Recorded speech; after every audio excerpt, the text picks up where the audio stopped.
नमस्कार दोस्तों, कैसे हैं आप लोग? तो आज मैं आपके सामने इंडिया के सबसे बिगेस्ट आईपीओ के बारे में चर्चा करूँगा। सबसे बिगेस्ट क्यों मैं बता रहा हूँ? क्योंकि देखिए, एक सीएनबीसी के आर्टिकल वाइज़ देखा जाए तो एलआईसी का आईपीओ सबसे बड़ा आईपीओ आया था। वो भी करीबन 21,000 करोड़ के आसपास।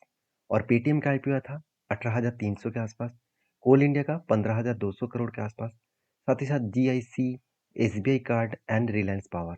तो इतने बड़े-बड़े आईपीओ पहले ही आ चुके हैं। तो आज मैं जिस आईपीओ के बारे में चर्चा करूँगा, वो इंडिया के आज तक के सबसे बड़े आईपीओ है। क्योंकि जब एलआईसी आया था, तब भी इसी तरीके से बातचीत किया जा रहा था। तो एलआईसी का हालत क्या हुआ, आप देख सकते हैं लिस्टिंग के बाद। क्या सही में आज जिस आईपीओ के बारे में चर्चा करूँगा, क्या उसका भी हालत इस तरीके से होने वाला है? क्योंकि ये भी तो एक बिगेस्ट आईपीओ है। तो चलो सब कुछ पॉइंट्स मैं आपके साथ एक-एक करके डिस्कशन करूँगा। इस वीडियो को मिस करेंगे तो बहुत कुछ आपका मिस हो जाएगा, बहुत कुछ जानने को, सीखने को मौका मिलेगा। मैं दावे के साथ बोल सकता हूँ क्योंकि मैं बहुत सारा एनालिसिस करके मैं इस वीडियो आपके सामने लेके आया हूँ। तो वीडियो अगर अच्छा लगे तभी लाइक करना और चैनल को सब्सक्राइब भी करना। तो जिस कंपनी के बारे में चर्चा करूंगा वो है होंडाई आईपीओ। तो होंडाई आईपीओ इंडिया की एक पॉपुलर कार मेकिंग कंपनी है। देखा जाए तो वर्ल्ड की थर्ड लार्जेस्ट मतलब कार सेलिंग कंपनी है और इंडिया के second largest car selling company है। तो ये ऐसे क्यों बताया जा रहा है? मतलब सेलिंग मतलब एक्सपोर्ट करने वाला कंपनी है। तो किस ये ऐसे क्यों बताया जा रहा है? चलो एक एक करके सारे पॉइंट्स को मैं आपके साथ डिस्कशन करूंगा। देखिए, मैं एक आर्टिकल आपके सामने ओपन करके रखा हूँ। ये मैंने नहीं बनाया, ये होंडाई ने खुद पब्लिश किया। ऑफिशियली एनएससी वेबसाइट में जाकर इस डेटा को डाउनलोड कर सकते हैं। देखिए, जो मतलब होंडा इंडिया जो है, वो south Asia, south east Asia, Asia Pacific, Africa, middle east countries, Europe, Latin America, central America, तो हर कंट्रीज को वो प्रोडक्ट को सप्लाई करते हैं। 3.61 मिलियन व्हीकल्स कंपनी एक्सपोर्ट कर चुके हैं। और वो भी कब से? 1998 से लेकर 2024 में। तो ओवरऑल 150 से भी ज़्यादा कंट्रीज को कंपनी वो खुद के व्हीकल्स को एक्सपोर्ट करते हैं। तो वो इंडिया के एक लार्जेस्ट मतलब ऑटो एक्सपर्ट मतलब गाड़ियाँ जो एक्सपोर्ट किया जाता है उसमें लार्जेस्ट सेकंड लार्जेस्ट कंपनी है। तो सोचिए कितने बड़े दम है इस कंपनी के ऊपर। तो इसीलिए सबसे हाईएस्ट एंड बिगेस्ट आईपीओ लेके आ रहा है। तो चलो एक एक करके सारे पॉइंट्स में डिस्कशन करूंगा। तो पूरा डिटेल्स में देखिए। सबसे पहले कंपनी के कुछ इन्फॉर्मेशन, ध्यान से देखना इस इन्फॉर्मेशन को। कंपनी स्टार्ट कब हुआ था? 1996 में। और Hyundai Motors India limited is part of the Hyundai Motors group. Obviously Hyundai Motors group तो इंडिया का नहीं है, वो इंडिया में आकर बिजनेस कर रहा है। और देखिए which is the third largest auto organise equipment manufacturing और world best passenger vehicle sales. तो सबसे ज़्यादा वर्ल्ड में थर्ड लार्जेस्ट कंपनी है। मैं पहले आपको डिस्कशन कर चुका हूँ। और आप सभी जानते हैं इस कंपनी का जो बिजनेस है वो बहुत स्ट्रॉन्ग है। इसीलिए ये बताइए the company provides mobility solutions. और आप देख सकते हैं नेटवर्क जो है थ्री 1366 सेल्स पॉइंट्स है टोटल। और 1550 सर्विस पॉइंट्स है।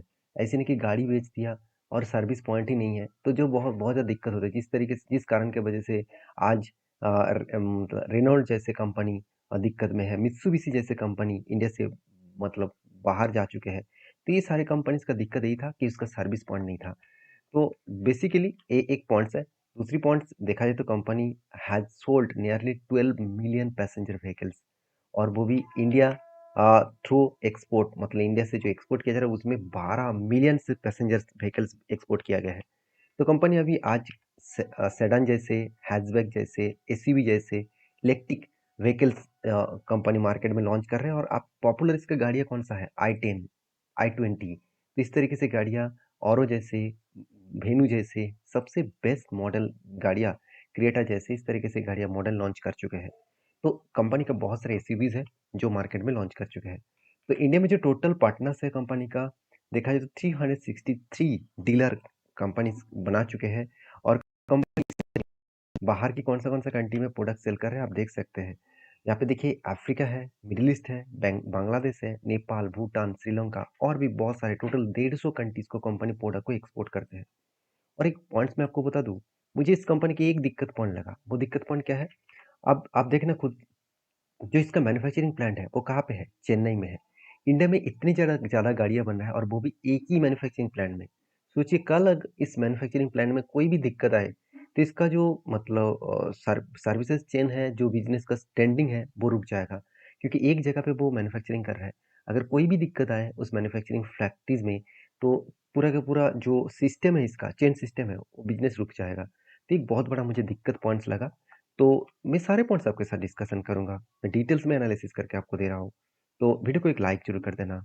और मैं सारे पॉइंट्स कौन-सा वेबसाइट से दिखा रहा हूँ? चित्तारगढ़.com। आप जाकर इस साइट को विज़िट कर सकते हैं। पूरा डिटेल्स आपको मिल जाएगा।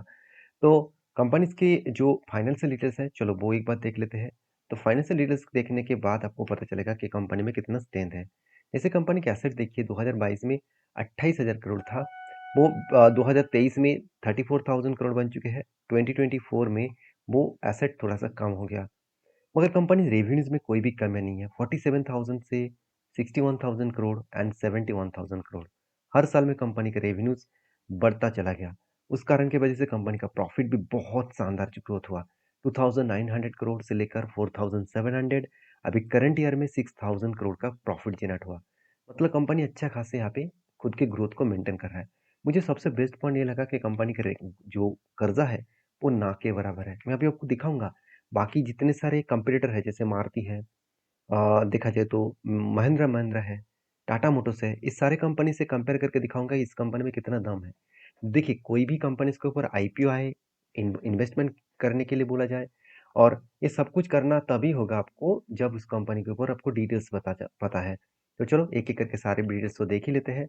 अभी देखिए कंपनी का वैल्यूएशन, कंपनी की देखिए आरओसी 13.69 है। कंपनी का आरओसी मुझे थोड़ा-सा वीक लगा, क्योंकि बाकी कंपनीज़ में अभी डिस्कशन करूँगा। अभी देखिए कंपनी का पी रेशियो मुझे थोड़ा-सा हाइक लगा। हाइक क्यों बता रहा हूँ? क्योंकि बाकी कंपनीज़ का जो पी रेशियो है, वो आपको थोड़ा-सा सस्ता दिखेगा। तो चलो सबसे पहले बाकी कंपनीज़ के कंपेयर एक बार कर लेते हैं। देखिए मैंने एक लिस्ट बना के तैयार कर कर चुका हूँ। तो देखिए मैं इतने सारे पॉइंट्स डिस्कशन करने के लिए मैं पहले ही बोल चुका हूँ, बहुत सारा एनालिसिस करके मैं आपके साथ आया हूँ। तो चलो सबसे पहले देख लेते हैं हुंडई मोटर्स। हुंडई मोटर्स का टोटल मार्केट कैप है 1.5 लाख करोड़ के, जहाँ पे मारुति सुजुकी का जो टोटल मार्केट कैप है साढ़े सॉरी 4 लाख करोड़ के ऊपर, टाटा मोटर्स का 3.47 लाख करोड़ के आसपास, और महिंद्रा महिंद्रा के ऑलमोस्ट 4 लाख करोड़ के आसपास।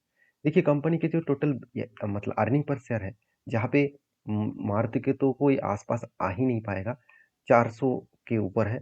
और यहाँ पे हुंडई के भी बहुत शानदार मतलब अर्निंग पर शेयर है, और टाटा मोटर्स का भी ठीक है और महिंद्रा के भी ठीक है। तो ओवरऑल देखा जाए तो सब कुछ ठीक-ठाक ही यहाँ पे है। हाँ, जो मैं यहाँ पे मुझे मार्केट शेयर देखने को मिला, वो यहाँ पे मारुति का 40% है, और महिंद्रा एंड हुंडई दोनों का सेम टू सेम लेवल में है। और टाटा मोटर्स यहाँ पे थोड़ा-सा मार्केट शेयर में कम है। सेल्स ग्रोथ देखिए, सेल्स ग्रोथ मुझे यहाँ पे बहुत वीक लगा, वो भी हुंडई का। देखिए सेल्स ग्रोथ जो है वो बताया जा रहा है 16% के आसपास, और बाकी मारुति का 19%, टाटा मोटर्स तो जबरदस्त सेल कर रहा है 26%, एंड महिंद्रा महिंद्रा 14.69%। ओवरऑल बताया जाए तो यहाँ पे सेल्स का मामले में देखा जाए तो हुंडई थोड़ा-सा कमजोरी यहाँ पे देखने को मिला। अभी देखिए पी रेशियो जो मैं पहले आपको डिस्कशन किया था, पी रेशियो देखिए बाकी कंपनी से टाटा मोटर्स का पी रेशियो बहुत कम है। बाकी महिंद्रा और मारुति का पी रेशियो थोड़ा-सा हाइक है, और हुंडई का पी रेशियो 26 है। तो ओवरऑल देखा जाए तो अगर एवरेज पी रेशियो देखा जाए सारे कंपनीज़ को मिलाकर, तो ठीक-ठाक ही पी रेशियो है। अभी देखिए मेन मुद्दे पे चले आते हैं, कंपनी का डेप्थ। देखिए डेप्थ एकदम ना के बराबर है, और मारुति के भी डेप्थ तो कोई नहीं, कुछ भी नहीं है, और टाटा मोटर्स का थोड़ा-सा डेप्थ है, और महिंद्रा के भी थोड़ा-सा डेप्थ है। थोड़ा-सा मतलब थोड़ा-सा ज़्यादा ही डेप्थ है। तो यहाँ पे एक बेस्ट पॉइंट लगा, हुंडई का बहुत सारे पॉइंट्स पॉजिटिव है।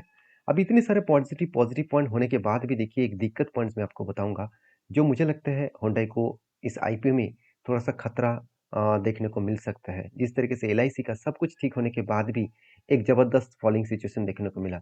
अभी देखिए क्वेश्चन ये है कि आईपीओ, इतने बड़े आईपीओ क्यों लेके आया, और आईपीओ का साइज़ कितना है? तो देखिए आईपीओ का साइज़ तो मैं आपको बताऊँगा, उससे पहले कंपनी के ऑब्जेक्ट जान लीजिए कि किस कारण की वजह से आईपीओ मार्केट में ले आना पड़ा। देखिए टोटली कंपनी बता रहा है कि ऑफर फॉर सेल है। मतलब कंपनी बता रहा है कि जो पैसा मार्केट से मतलब वो उठाने वाला है, वो पूरा के पूरा प्रोमोटर के जेब में जाएगा। ₹1 भी कंपनी के बिज़नेस के ऊपर इन्वेस्टमेंट नहीं किया जाएगा, क्योंकि बिज़नेस ज़बरदस्त चल रहा है। तो प्रोमोटर इतने दिन से मेहनत किया है, तो बताया जा रहा है कि प्रोमोटर खुद के जेब भरने के लिए इस पैसा मार्केट से उठा रहा है। तो चलो अभी मेन पॉइंट्स के ऊपर चले जाते हैं। तो देखिए टोटल जो आईपीओ का डेट है, वो 15 तारीख से 17 तारीख के अंदर आपको आईपीओ खरीदने का मौका मिलेगा। कल से आपको मौका मिलेगा। तो देखिए फेस वैल्यू ₹10 के हिसाब से कंपनी का जो टोटल आईपीओ का प्राइस बैंड रखा गया है 1800 से लेकर 1865 से लेकर 1960।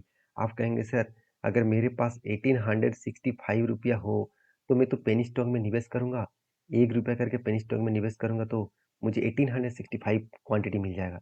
ऐसे मत करिए क्योंकि एक ढाबे पे खाना और एक 5 स्टार होटल में खाने में बहुत अंतर होता है। तो कुछ इस तरीके से सिनेरियो यहाँ पे देखने को मिला। तो total lot lot of size 7 share को दिया गया है। और देखिए टोटल आईपीओ का साइज कितना है। टोटल साइज है 27,800 करोड़ के आसपास। तो मैं पहले ही डिस्कशन कर चुका हूँ। जो एलआईसी का आईपीओ था वो 21,000 करोड़ के आसपास, और यहाँ पे 27,000 करोड़ से भी ज्यादा 27,870 करोड़ के आसपास मार्केट कैप लेके आ रहे हैं, सॉरी आईपीओ लेके आ रहा है। और ये पूरा का पूरा पैसा ऑफर फर्स्ट सेल है। मैं पहले ही डिस्कशन कर चुका हूँ।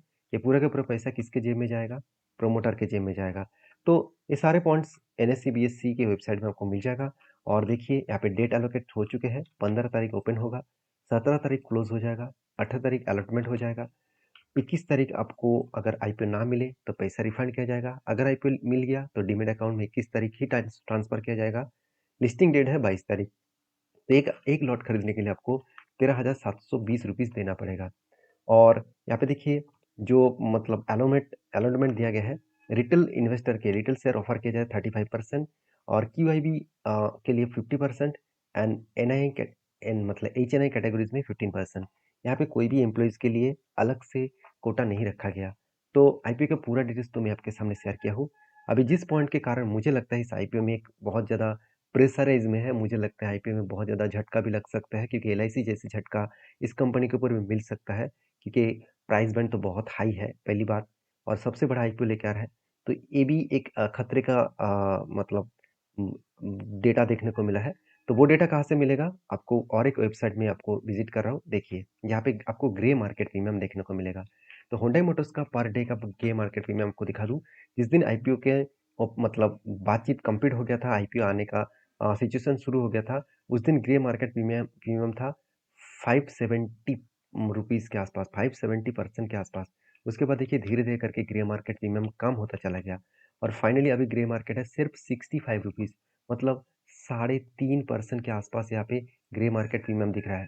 मतलब ग्रे मार्केट प्रीमियम बहुत बड़ा खराब सिचुएशन में बनता हुआ देखने को मिला है। अगर इसी तरीके से चलते रहे तो लिस्टिंग डे में शायद एलआईसी जैसा ही हालत हो सकता है। तो मैं जरूर कहूँगा इस आईपीओ के ऊपर खरीदारी करने से पहले दो चीज़ों को ध्यान रखना कि बड़े आईपीओ तभी मतलब मार्केट में आते हैं जब मार्केट बुल रन में होते हैं, क्योंकि मार्केट में बहुत ज़्यादा कैश फ्लो होते हैं, और इस मार्केट उस टाइम में ही बड़ी कंपनी खुद की जेब भरने के लिए इस तरीके से आईपीओ लेके आते हैं। तो संभल कर सारी चीज़ों को स्टडी करके काम करना। मेरे पॉइंट ऑफ व्यू से सारे डेटा मैं एजुकेशन पर्पस में शेयर किया हूँ। अगर कोई भी अपडेट पाना चाहते हैं तो नीचे जाकर आप कमेंट्स करके बताइए, उसके ऊपर डिटेल्स में वीडियो आपके साथ शेयर करूँगा। और वीडियो अच्छा लगे तो प्लीज़ एक लाइक करना, चैनल को जरूर सब्सक्राइब करना, क्योंकि आपके लिए मैं कंटिन्यूसली इसी तरीके से बेस्ट अपडेट्स मार्केट के रिलेटेड आपके साथ शेयर करूँगा। मिलते हैं नेक्स्ट वीडियो में, तब तक के लिए धन्यवाद।